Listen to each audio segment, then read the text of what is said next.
अब तक आपने देखा यूपी के इलाहाबाद, झांसी, ललितपुर, कौशाम्बी समेत 66 जिलों से नुक्कड़ बहस, और अब देखिए यूपी के कानपुर देहात से नुक्कड़ बहस। यूपी का कानपुर देहात जिला कानपुर नगर से अलग कर 1981 में जिला बनाया गया। इसके बाद से जिले के नाम पर कई बार राजनीति हुई। मायावती सरकार में इस जिले का नाम रमाबाई नगर कर दिया गया, लेकिन फिर एसपी की सरकार आने के बाद दोबारा इस जिले का नाम कानपुर देहात कर दिया गया। ये जिला 2 रेल मार्ग और 3 राष्ट्रीय राजमार्गों से जुड़ा है। साथ ही यूपी की औद्योगिक इकाई यूपी SIDC ने 2 औद्योगिक क्षेत्र रनिया और जैनपुर बनाए। लेकिन इतना होने के बावजूद भी विकास के नाम पर कानपुर देहात जिले को कुछ खास नहीं मिला। औद्योगिक क्षेत्रों का हाल तो बद से बदतर हो गया। जिले में बिजली, पानी, रोजगार मुख्य मुद्दा है। अभी तक जिले के लोग इन्हीं मूलभूत जरूरतों को पूरा करने की आस लगाकर बैठे हैं। शिक्षा के नाम पर भी जिले में कुछ खास नहीं है। जिले में एक राजकीय महाविद्यालय और एक राजकीय इंटर कॉलेज के अलावा कोई सरकारी संस्थान नहीं है। जिले में कई नहरें होने के बावजूद भी किसानों को पानी की समस्या से जूझना पड़ रहा है। यूपी में 2017 में विधानसभा चुनाव होने हैं।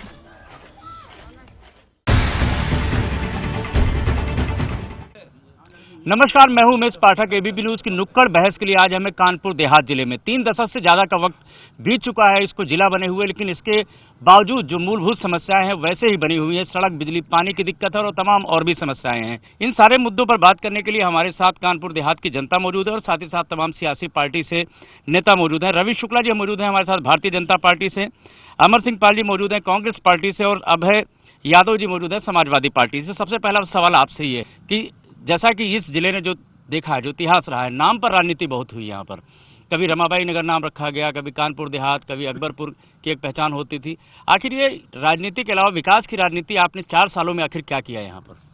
4 सालों में कोई भी विपक्षी पार्टी यदि ये आरोप लगाती है कि विकास नहीं हुआ है, अकबरपुर टाउन एरिया जहाँ हम आप खड़े पर्टिकुलर यही की बात करें तो पूर्व चेयरमैन भी हैं और भी पहले रहे, सबसे ज्यादा बजट आवंटित हुआ तो इस सरकार में अकबरपुर टाउन एरिया। क्या काम किए 4 साल में आपने? 4 साल में जितने भी नाली, खड़ंजे, बिजली या जो नए गाँव जुड़े, वहाँ जितने भी मूलभूत सुविधाएं थी वो लगभग सारे विकास कार्य हुए 4 साल में। रवि शुक्ला जी, इनका ही कहना है कि विकास कार्य इन्होंने किया। आपको क्या लगता है कि 4 सालों में क्या किया इन्होंने?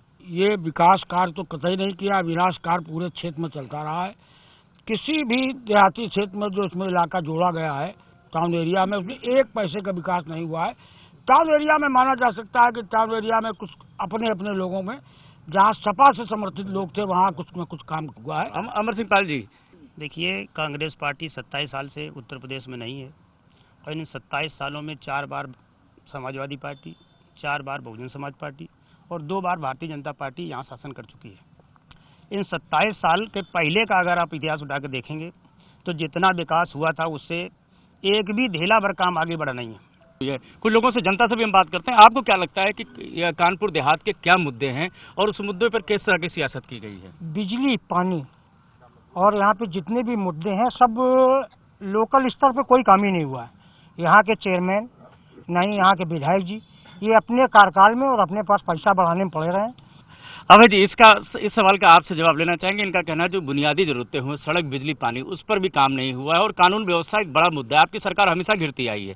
4 सालों पे आपने इन मुद्दों पर क्या काम किया है? मैं ये कहता हूँ जो हमारे भाई हैं यहाँ क्षेत्रीय, उन्होंने यदि आरोप लगाया है तो 4 ऐसी घटनाएं बता दें इस विधानसभा में और 4 ऐसी सड़कें बता दें जो न बनी हो। सड़क, बिजली, पानी, उस पर कितना काम हुआ है? मैंने तो आपको पहले ही बताया है कि हमारे भाई ने कहा कि 4 सड़कें बता दिए। मैं बता रहा हूँ, आप तेगाई से चले जाएं मड़ौली तक, आप देख लेंगे। आप भिकनापुर से चले जाएं लालपुर तक, आप देख लेंगे। चलने लायक सड़क नहीं, पैदल चलने लायक सड़कें नहीं है। जिन सड़कों का जिक्र कर रहे हैं कानपुर देहात कर रहे हैं, कहीं न कहीं आप पता कर लीजिए PWD से, उनके भी प्रस्ताव गए हैं, वो भी लंबित हैं या तो बनने की कगार पे। आपको क्या लगता है भाई साहब कि यहाँ अगर बात की जाए कानपुर देहात का, तो कानपुर देहात के क्या मुद्दे हैं? यहाँ पे सूखा राहत का जो पैसा आया, यहाँ की उत्तर प्रदेश सरकार द्वारा भेदभावपूर्ण व्यवहार करके कुछ चुनिंदा गाँव में सूखा राहत का पैसा दिया गया और जो भारतीय जनता पार्टी समर्थित जो गाँव थे उन गाँव में कोई भी पैसा आज तक नहीं दिया गया। 2 सवाल इसमें। एक तो उनका कहना है कि सूखा राहत का जो पैसा था वो अपने अपने लोगों को बांटा गया। दूसरा सवाल इनका है कि जो रोजगार या बेरोजगारी की बात थी या जो कुछ भी मदद सरकार की तरफ से होनी चाहिए थी वो सिर्फ समाजवादी पार्टी के लोगों की हुई है। अब ये आरोप तो हर पार्टी लगा सकती है, ऐसा कुछ नहीं है। सूखा राहत योजना का सवाल है, ये केंद्र और उत्तर प्रदेश सरकार की दोनों लोगों की मिली-जुली योजनाएं हैं। जैसा केंद्र सरकार से बजट आया और यूपी सरकार ने अपने कोष से बजट का आवंटन करके जो छोटे-छोटे गांव थे, छोटे-छोटे मजरे थे, वहां बांटने का प्रयास इसलिए किया कि ज़्यादा संदेश जाए। बड़े जो गाँव थे वहाँ भी नहीं बट पाए हैं और शीघ्र ही उन गाँवों में भी सूखा राहत की। अमर सिंह पाल जी, आपको क्या लगता है? अब अभय का ये कहना है कि केंद्र सरकार की तरफ से भी कुछ हो नहीं पाया है 2 सालों में। सवाल आपसे है कि 2 सालों में केंद्र सरकार ने कानपुर देहात के लिए क्या किया है? 14 लाख करोड़ रुपया इन्होंने मांगा था। पहली बार तो इतिहास में 12 लाख करोड़ रुपया उत्तर प्रदेश सरकार को दिया गया। उत्तर प्रदेश सरकार ने अपने हिस्से का पैसा न देकर उन्हीं गांव को चिन्हित करके केवल पैसा दिया।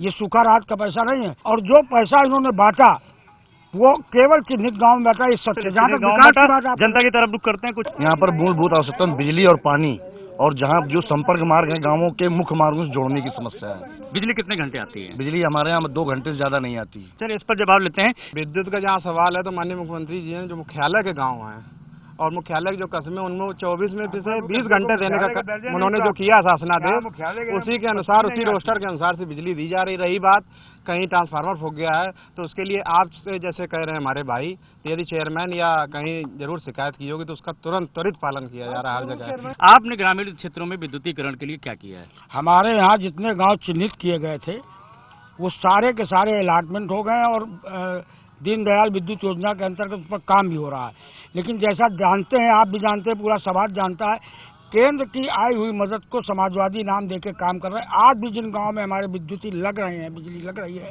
उसको ये बता रहे हैं कि ये समाजवादी पार्टी करा रही है, जबकि वो केंद्र की योजना है। जी हाँ, देखिए हमारे जिले की सबसे बड़ी समस्या है ओवरलोड। जो मोरम माफिया खदाने खाए जा रहे हैं वो हमारे कानपुर देहात का रोड खाए जा रहा है। इस सवाल का जवाब दें आप। माननीय मुख्यमंत्री जी ने भी इस बात का संज्ञान लिया है और उसमें जो भी उचित कार्रवाई होगी की भी जा रही है। अगले विधानसभा चुनाव में जाएंगे, कानपुर देहात के कौन से मुद्दे रहेंगे जिनको उठा करके आप विपक्षी पार्टियों को चुनौती देंगे? नंबर 1 तो विकास का मुद्दा, जो भी मूलभूत सुविधाएं हैं जो कमी रह गई हैं उनको पूरा करके जनता के बीच में जाएंगे और नौजवानों के दम पे जाएंगे। आप किस मुद्दे को लेकर के, कांग्रेस पार्टी किस मुद्दे पर जाएगी? कांग्रेस को तो मुद्दा ही विकास रहा है।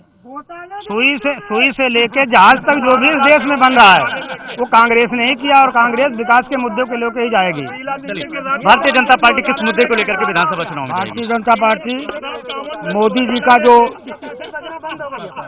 सबका साथ सबका विकास और जो उनकी विकास योजना जिनकी शुरुआत हुई है उनको लेकर जाएगी। कानपुर देहात के ये तमाम मुद्दे हैं जिनको तमाम यहाँ की जो जनता है उसने उठाया, नेताओं ने इसके जवाब दिए हैं। लेकिन अगर बात की जाए कानपुर देहात की तो सड़क, बिजली, पानी जो मूलभूत समस्या है उस पर काम होना जरूरी है। और इसके अलावा कानून व्यवस्था का भी सवाल उठ रहा है जो कि 2017 के विधानसभा चुनाव में ये मुद्दे दिखाई पड़ेंगे।